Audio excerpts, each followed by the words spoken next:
La empresa no se hace responsable por las opiniones e informaciones transmitidas en este espacio.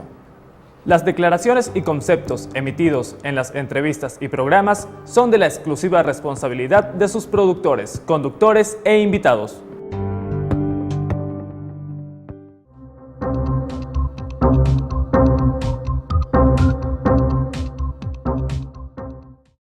Ayer, cuando concluyó el penoso y doloroso episodio de ambas marchas, la del gobierno como el de la oposición, con el saldo, ya sabemos, de 3 víctimas y más de 60 heridos en todo el país, muchísimos analistas consideraban que la iniciativa tomada por los estudiantes para salir a la calle a protestar tenía su fin, que no iba a pasar precisamente de lo que ocurrió ayer ante la reacción violenta, agresiva y desmedida por parte de las autoridades y de los grupos irregulares armados del chavismo que arremetieron en contra de la marcha pacífica de la manera más censurable que uno se puede imaginar. Sin embargo, en el transcurso del día de hoy hemos percibido una perseverancia, una persistencia, una voluntad de permanencia en la calle por parte del movimiento estudiantil en protesta, ya no solo por el motivo original de la manifestación, que era reclamar mayor seguridad en las casas de estudios superiores, sino también por la liberación de los estudiantes detenidos y, por supuesto, en reclamo por la muerte de 3 estudiantes, o 2 estudiantes venezolanos y aparentemente un miembro de los grupos irregulares chavistas. Frente a esta situación, ¿qué le espera al país en las próximas días, en las próximas semanas, en el futuro inmediato? La pregunta se la hacemos a Osvaldo Ramírez. Muy buenas noches, Osvaldo. Muy buenas noches, Roberto. Buenas noches a todos los que ven el Universal TV a esta hora.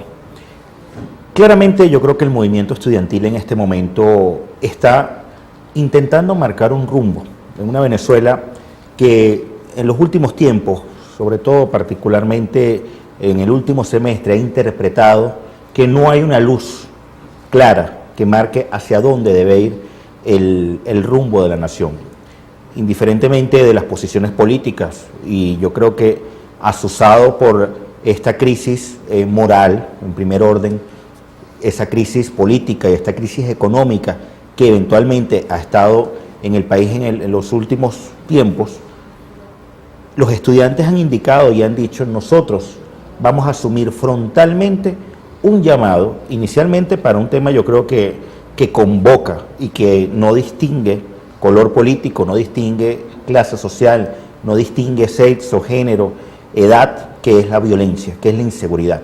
Y claramente la petición o el llamamiento que ha habido a las calles, particularmente a la protesta del día de ayer, tenía 2 objetivos bastante claros: la liberación de unos estudiantes presos y que el gobierno tomara cartas reales en el asunto que fueran mucho más allá de esas pretensiones de coordinación gubernamental que ha habido en los últimos 30 días.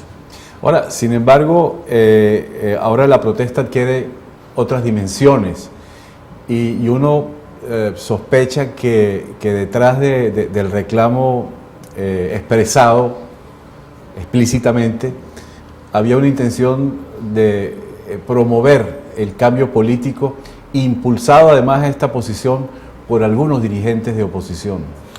Sí, yo creo que ahí yo creo que es marcar que efectivamente aquí existen unos canales constitucionales, unos mecanismos constitucionales para decir: señores, Venezuela necesita un cambio de rumbo, pero un cambio de rumbo, no hablamos de la corrección de la política pública, sino que estamos hablando particularmente del cambio de la gente que está detentando el poder en este momento y que lo ha detentado durante los últimos 15 años. Estudiantes han dicho: nosotros nos sumamos a ese llamado eventualmente, pero también interpretamos que el gobierno tiene la necesidad imperante de resolver asuntos de primer orden.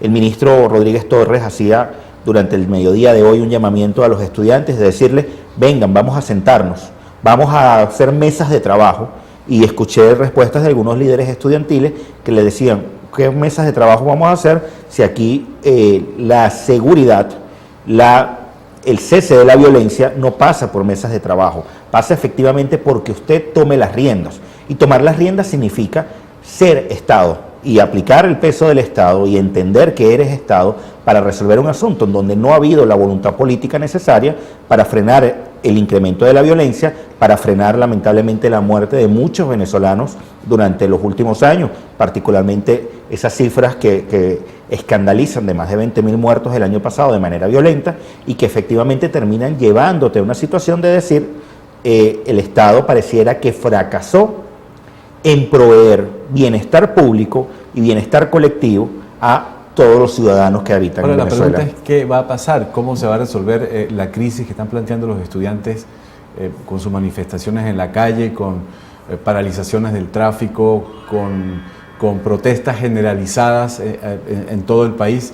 Si tomamos en cuenta que ya tenemos la experiencia del año 2007, cuando el país se sometía prácticamente resignado al cierre de Radio Caracas Televisión y de repente insurge el movimiento estudiantil, con una diferencia en relación con el tiempo que está corriendo en este momento, y es que en aquella época había una fecha establecida para una reforma constitucional que iba a ser aprobada o no aprobada en unos comicios populares.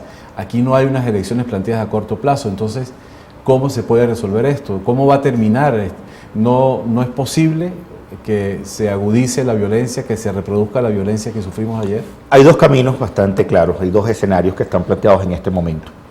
El apaciguamiento del movimiento estudiantil, por la vía, por supuesto, de la represión, por la vía de la escalada por parte de grupos paramilitares que son afectos al gobierno y que terminan ejerciendo miedo en la población, versus una escalada del conflicto en función de decir, perdí el miedo. Yo creo que el venezolano en los últimos tiempos ha tenido mucho miedo a perder la vida, miedo a perder el trabajo porque piense distinto y trabaje para un gobierno en alguna de sus formas, miedo a no encontrar comida, miedo a poder salir del país de vacaciones porque no encuentra pasaje, miedo. Y yo creo que ha sido una constante en la Venezuela actual. Por eso es que se suponía que las manifestaciones no iban a continuar, porque ayer mataron a 2 estudiantes de sendos disparos en la cabeza, es decir, un hecho absolutamente censurable y bárbaro.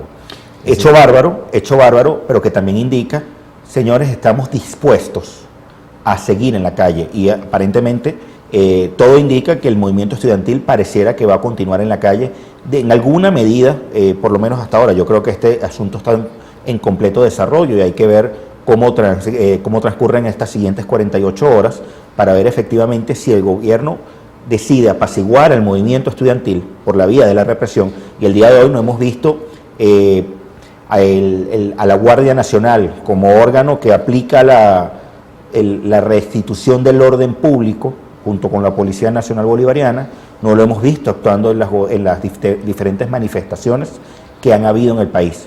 Y ahí hay una señal bastante clara e inequívoca.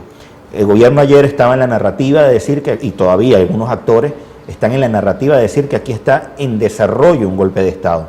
Y alertaban el presidente Maduro anoche a las naciones del mundo para que efectivamente estuvieran alertas. Y comprendieran si se iba a reprimir, o sea, estaba tratando de justificar la represión. Entonces, hemos visto primero ese claro mensaje. Segundo, vemos al ministro Rodríguez Torres decir, aquí cualquier protesta entendemos que es conspirativa. Y yo creo que para mí allí está un punto de alerta para otro tipo de protestas por insatisfacción de entregas de la misión vivienda, protestas porque no se paga a tiempo a las personas de adultos mayores la pensión, protestas porque no hay insumos en los hospitales, protestas por la inseguridad. Entonces aquí estoy diciendo un camino claro, pudiéramos nosotros entrar en un tema de criminalización de la protesta en cualquiera de sus formas, protesta que pudiera incrementar los procesos de ingobernabilidad. El gobierno ganó terreno en el proceso de endurecimiento y radicalización del proceso revolucionario con los hechos violentos de ayer. El gobierno yo creo que compra el tiempo necesario para dos cosas. Ganar, primero, estabilidad por la función del miedo, por la función de ese Estado represor, por la función de los cientos de jóvenes que pudieran estar presos en este momento o incluso que no aparecen. Pero en otro orden, al decir, no nos vamos a concentrar y no vamos a trabajar sobre los asuntos de la crisis económica, sino que ahora nosotros vamos a estar concentrados en develar aquí a los culpables o a los autores intelectuales inmateriales de una situación conspirativa. La comida sigue sin aparecer. La comida sigue sin aparecer, la escasez, el índice de escasez fue 28% en el mes de enero y creo que eso se puede seguir agravando porque el mismo gobierno reconoce que tiene ciertas incapacidades para importar. La empresa pública y las empresas privadas Sí, que proveen alimentos están paradas. Hechos como el de ayer de alguna manera favorecen al gobierno en el sentido que le permite ganar tiempo y ocupa el país en otra dirección distinta a la que establece la realidad verdadera. Pone a la gente a hablar de otra cosa. Son cortinas de humo, son crisis autogeneradas o autoinfligidas para hacer ver que en esta repartición o recomposición del poder que hay posterior a la muerte del presidente Chávez, alguien es fuerte. Entonces no se debe protestar.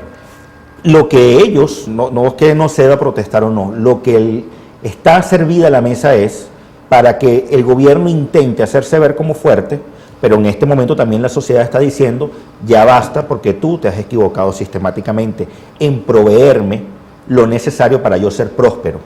Y aquí yo creo que hay un camino muy, muy claro marcado a los ciudadanos. Usted es próspero o usted quiere seguir viviendo bajo el populismo rentista que hemos venido en los últimos años. Yo creo que allí esa es una de las primeras batallas, pero también viene la otra.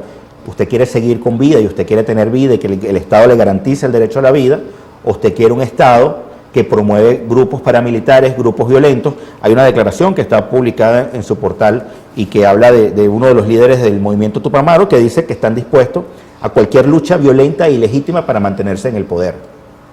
Y que ese tipo de declaraciones el gobierno las acepte como naturales, te indica un poco la naturaleza también de la pretensión de proteger o no proteger a los ciudadanos. Bien, nosotros vamos a ir un momentico a la pausa y ya regresamos para continuar nuestra conversación en su parte final con nuestro invitado en la noche de hoy, Osvaldo Ramírez. Vamos a la pausa y ya venimos.